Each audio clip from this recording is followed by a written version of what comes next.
백범 기념관. 6월이면 사람들의 발길이 잦아지는 곳이다.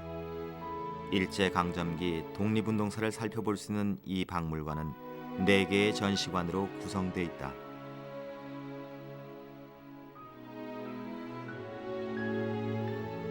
자료 하나하나에서 백범은 물론 당시 독립투사들의 치열했던 항일 정신이 엿보인다. 김구 선생이 자신의 독립운동을 기록한 백범일지. 여기에 자주 등장하는 여성이 있다. 봉비는 비록 여성이나 총명과감하여 전시의 효과와 능률이 뛰어나 중국에서도 널리 알려져 칭찬을 받았다고 하는 이 사람.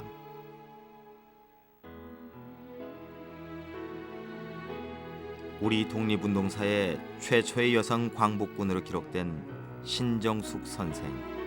바로 그분이다.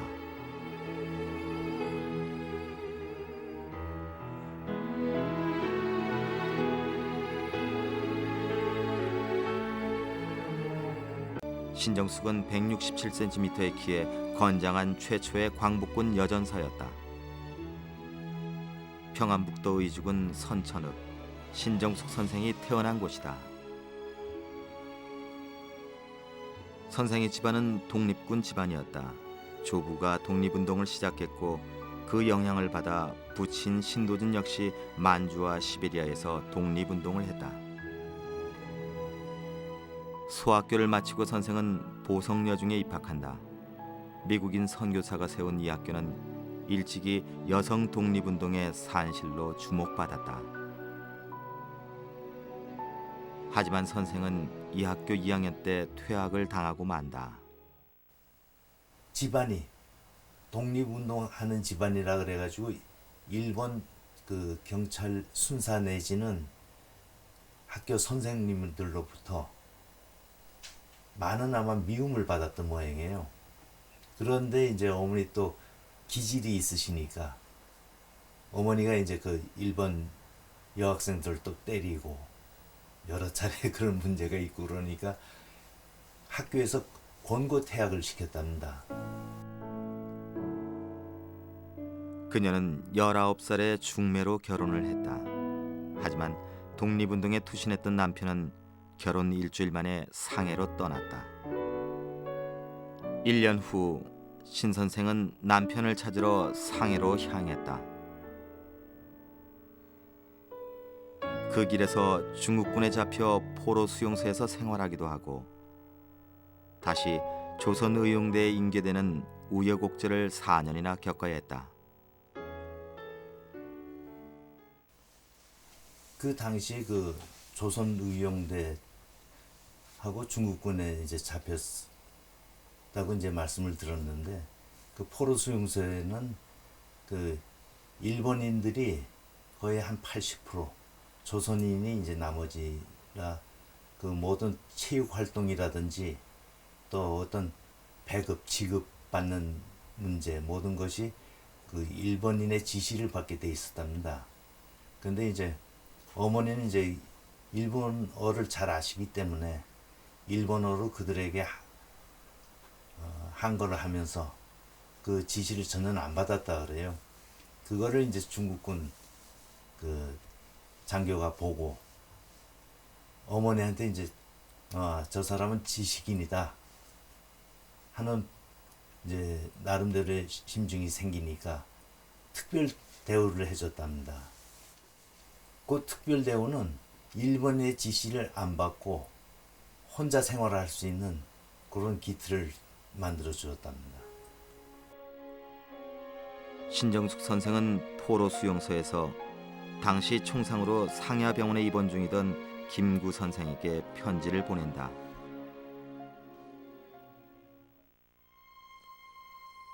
신정숙의 정체를 의심한 백범은 노태준, 송면수 두 사람을 상덕에 파견하여 조사를 시켰다.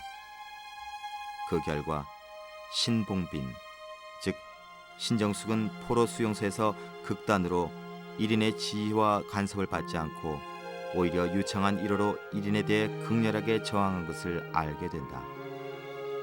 신정숙 선생은 이렇게 백범과 인연을 맺었다. 그 이제 김구 선생님께서 처음엔 의심을 하시다가 나중에 확인을 해보니까 이제 독립운동 집안이니까 네가 골수 독립운동 집안의 자제로서 네가 일제에 무력한 걸로 할 수 있는 강력한 뭐 보여줘야 되지 않겠느냐. 그래가지고 그 여자도 총을 들고 싸울 수 있다는 그런 걸 보여주면 좋겠다 하는 어머니한테 어떤 지시를 하셨답니다. 그래가지고 어머님이 이제 그 명령에 따라서 중국 중앙군에 간부반에 자원 입대해가지고 1년 6개월 동안 거기서 유격 교육을 받으셨죠. 신정숙 선생은 중국군 특별간부훈련단에서 유격 훈련을 받게 된다. 하지만 조국을 잃고 남의 나라 군대의 지휘 아래서 받는 훈련이 달가울 리 없었다. 중국군들이 이 한인을 갖다 조선인을 갖다 그렇게 썩 좋아하는 감정이 아니었었답니다.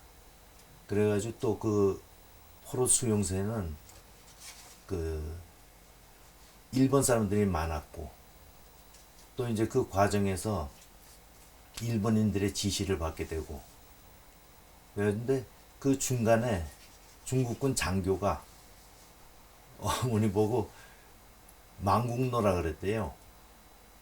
나라가 망하게 만든 노예들이다.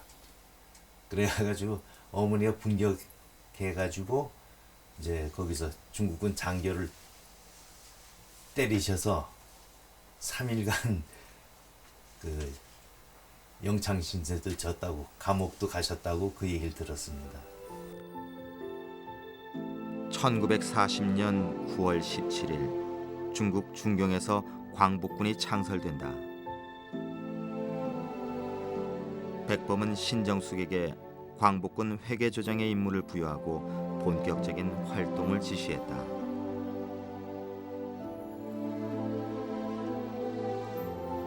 회계조장은 부대의 격리와 물품 출납을 책임지는 사람. 하지만 모든 광복군 전투에도 예외 없이 참여했다. 이런 신정숙에게 백범이 친필로 써준 한 혼. 전장에서 죽더라도 대한민국의 혼이 되라는 일종의 전투 격려문이었다.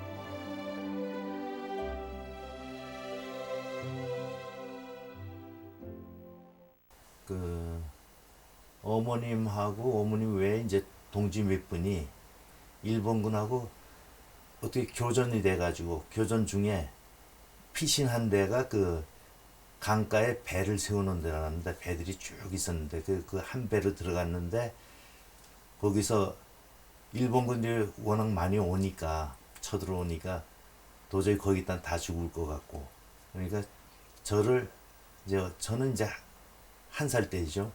저를 갖다가 이제 아버지한테 던져주면서 자식은 아버지가 키워야 된다 하면서 기관총을 들고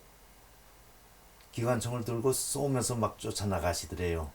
그래가지고 그 활로를 열어가지고 거기서 나머지 분들도 다 살아났다 하는 걸 갖다 강화에 계시던 그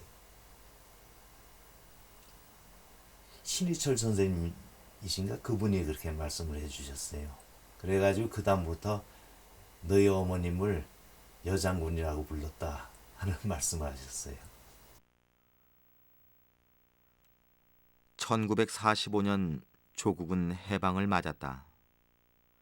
광복군은 세조로 나뉘어서 고구로 돌아오는데 신정숙 선생은 부산항으로 귀국한다.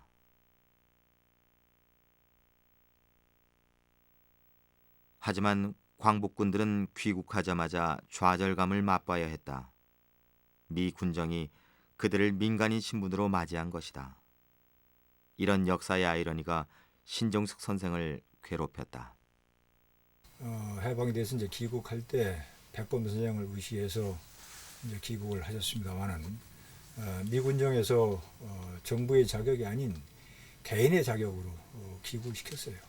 그래서 우선 원천적으로 어떤 그 입지가 줄어들었고, 그리고 정부도 이제 이승만 정부가 들어서면서 친미 세력들이 이제 사회 각계각층에 자리를 잡게 되면서 독립운동가들의 입지는 줄어들게 됐습니다. 거기에다가 백범 김구 선생님께서 암살 당하시면서 이분들의 정말로 활동은 더욱 어려워지게 됐고, 6.25 전쟁이 또 일어났습니다. 이제 이 전쟁 와중에서 많은 독립운동가들이 인민군들한테 희생을 당하셨습니다. 그리고 독립운동가들 이제 후손분들 역시 일제 치하에서 일제히 탄압 감시를 받으면서 뭐 일체 경제 활동이라고 하는 것을 할 수가 없었고, 또 신식 교육을 받을 수도 없었고, 가사는 이제 부모님이나 할아버지께서 독립운동 하시면서 다 가지고 가셔서 탕진되셨고, 그렇다면 해방이 됐습니다만은 신식 교육도 받지도 못했지, 뭐 돈도 없지 해서 마땅한 취직 자리 하나 뭐 찾을 수 없었고, 하여튼 뭐 여러 가지 형편에서 참 경제적으로 험난한 길을 살아가지 않을 수 없었습니다. 이승만 정부가 달래기에 나섰다. 광복군을 이끌었던 철기 이범석을 초대 국무총리로 임명한 것이다. 신정숙을 비롯한 민족 청년 단원들은 반대했다. 우리 동지들이 다 흩어지게 됩니다. 다시 만날 기회마저 없어지게 될지 모른다고 했지. 그러나 대통령이 잡아서 실어갔어. 몇 달 안 돼 잘라버린 거 아니야? 한국전쟁 직후 신정숙 선생은 대전에 자리를 잡았다. 선생이 자리 잡은 곳은 대전 홍도동. 이곳에 고려산업사라는 공장을 차린다.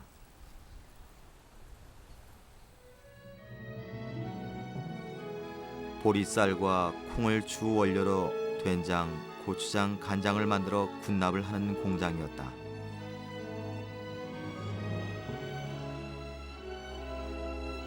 돈을 많이 벌진 못했어도 그 시절만큼은 신정숙 선생에게 있어 가장 즐겁고 편안한 시간이었다.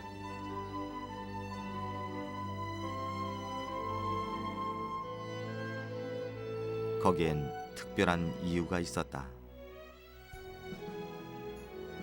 6.25 전란을 전후하여 도와준 고아들 20여 명이 지금은 군의 간부, 실업계, 정계의 중견 인물로 진출했으며 부진한 영업에도 불구하고 한 명의 대학생과 2명의 고교생에게 학비를 일체 부담하고 있다. 취재팀은 수소문 끝에 당시 선생의 후원을 받아 고등학교는 물론 대학까지 마칠 수 있었던 김두경 씨를 만났다.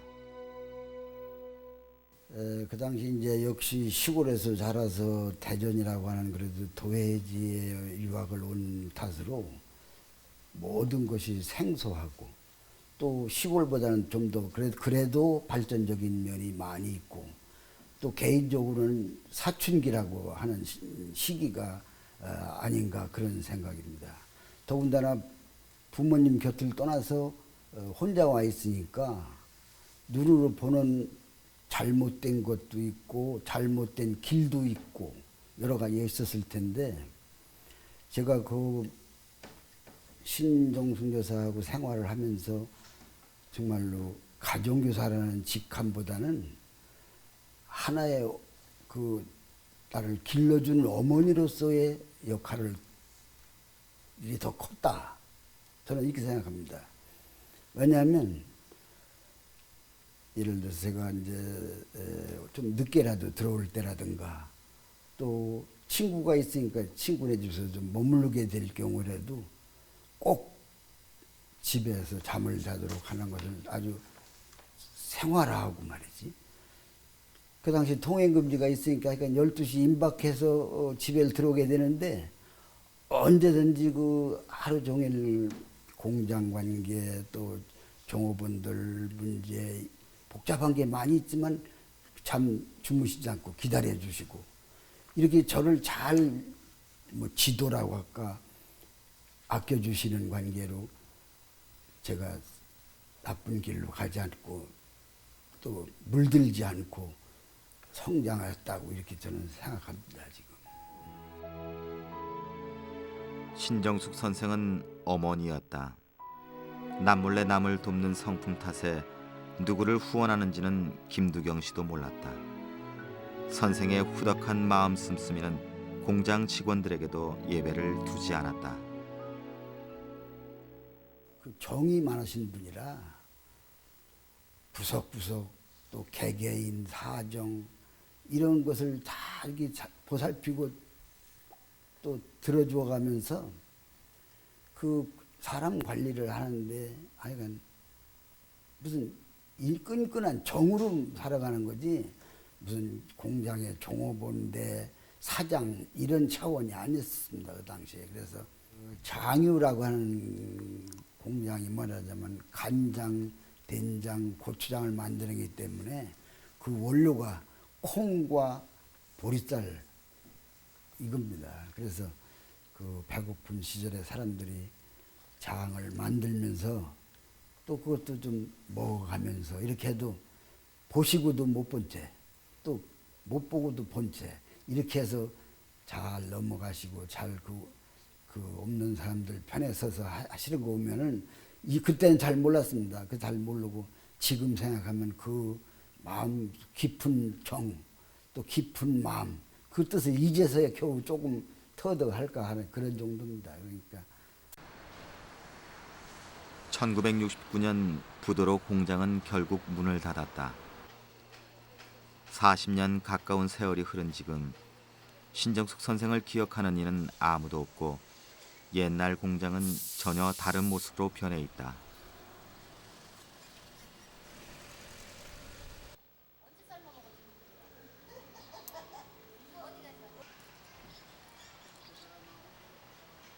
선생은 공장을 그만두고 용전동에서 30년을 살았다.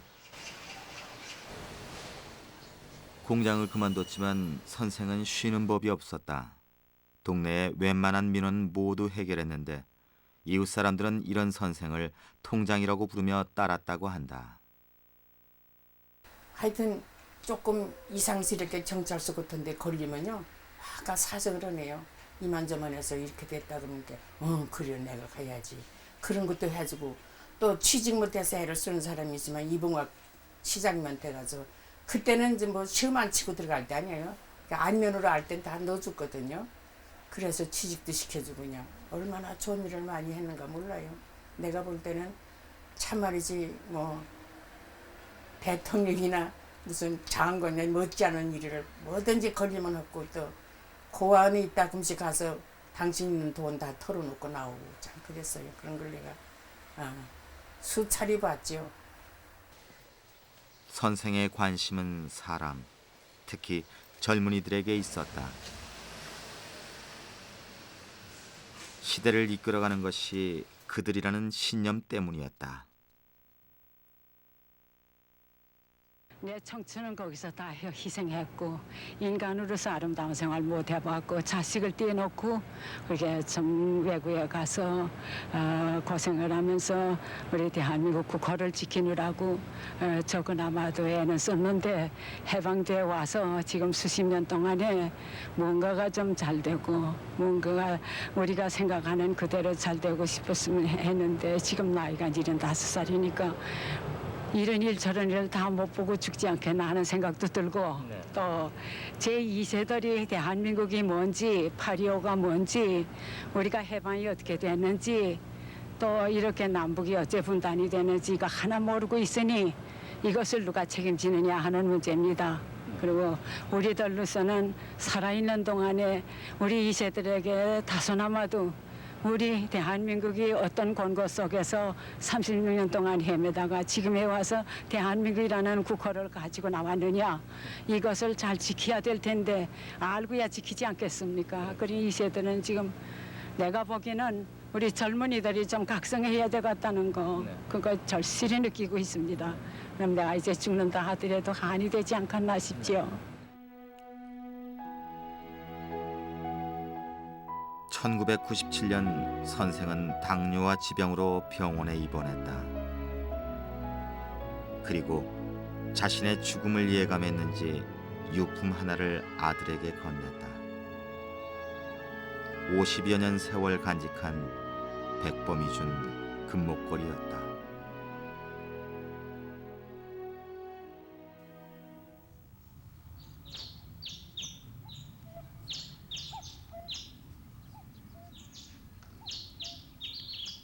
(1997년 10월 8일) 선생은 조국이라는 큰 짐을 내려놓고 가파산자락에 몸을 눕혔다. 자기 나라가 얼마나 소중하다는 거. 내가 지금 어디 섰냐? 내 땅에 섰다. 대한민국 국어가 있기 때문에 미국에 와서 또 대한민국 사람이라고 지금 가지고 살지 않냐? 응? 그러니 내가 대한민국의 피를 받고 내가 대한민국 사람이라면 내 나라가 굳건해야 하지 않겠느냐? 이건 너희들의 어깨 속에 있다. 내 마음의 정신 상태 모든 것을 시정해야겠다는 거 이거 절실히 느끼고 있고 권고합니다.